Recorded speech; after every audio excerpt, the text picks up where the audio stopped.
All right, let's head out to Hawaii. There's a look at Hilo on the Big Island right now. We got Tropical Storm Fausto starting to weaken a little bit as it heads towards the region, just north of that region in the Pacific, but it's still expected to bring some dangerous surf conditions to Hawaii, so officials are still a little concerned about the surf out there. Fox Weather senior correspondent Robert Ray is on the ground in Maui, Hawaii with the latest. Robert, dude, you look good, my friend. The last post I saw, you were in Atlanta at the airport, Jacksonville Hartfield.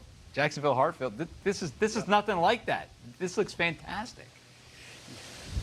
Yeah, you know what? This is pretty good weather here this morning. It was a little bit more dicey yesterday when we landed, Bob.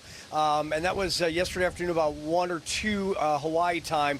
As a matter of fact, take a look at some of the video of the atmosphere as we, flew over the Pacific and caught some of which was Hurricane Fausto yesterday. This is before it was downgraded to a tropical storm.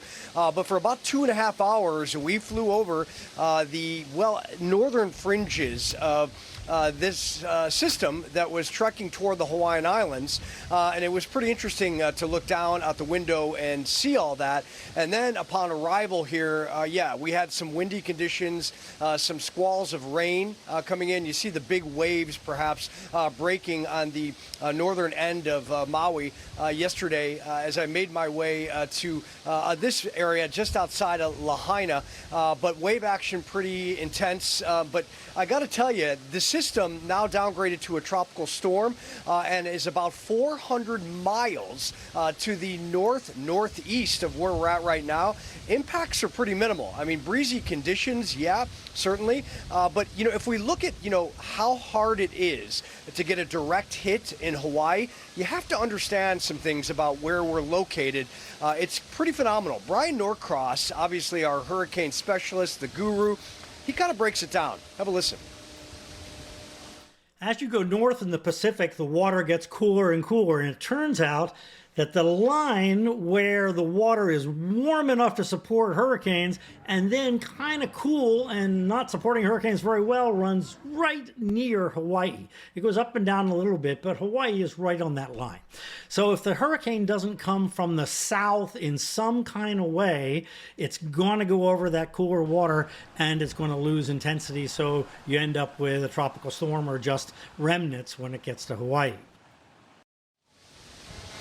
And that's really what we're experiencing is remnants. But gosh, look at this video from last night. I look out and all of a sudden I couldn't believe my eyes. A rainbow in the dark because of humidity and some of the squalls coming through last night. Just phenomenal to see that. You could barely capture it. The iPhone did a pretty good job lightening it up. But yeah, I was like, wow, okay. We even get rainbows in Hawaii in the nighttime. So right now what we're doing is, we're monitoring this tropical storm.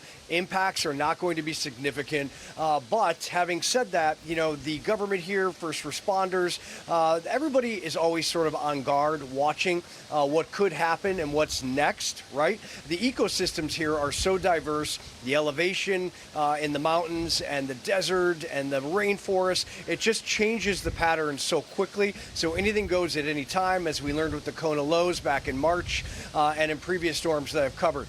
Bob. So one thing to note, which is interesting, there is a signal to the east of us in the Pacific that came about yesterday. Signal meaning a potential for development. And right now, if you look at some of those signal models, obviously way too early. It's for the first week of August. It kind of has it tracking toward the Hawaiian Islands once again. And wouldn't that be interesting, back to back? And then we know Genevieve is out there, was a Cat 5, not going to affect any land by any means, downgraded now to a Cat 3. But the Pacific is alive, El Nino is real, and we'll dive more into the El Nino effect in later hours. And again tomorrow, I'll have a full report on exactly what is El Nino, how does it affect places like Hawaii, this great island chain. And by the way, the most isolated habitated island chain in the world. Isn't that phenomenal? And America's 50th state. Bob, back to you. Yeah, that's amazing. And I'm looking at your pictures behind you. It is stunning, Robert. It's a great place to be. It's where we honeymoon, the whole schmear.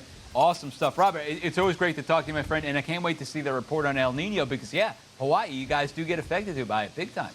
That's our senior correspondent, Robert Ray, out there. doubt. Straight out of Hartsfield Jackson is what I was trying to say before. Now he's out there in Maui.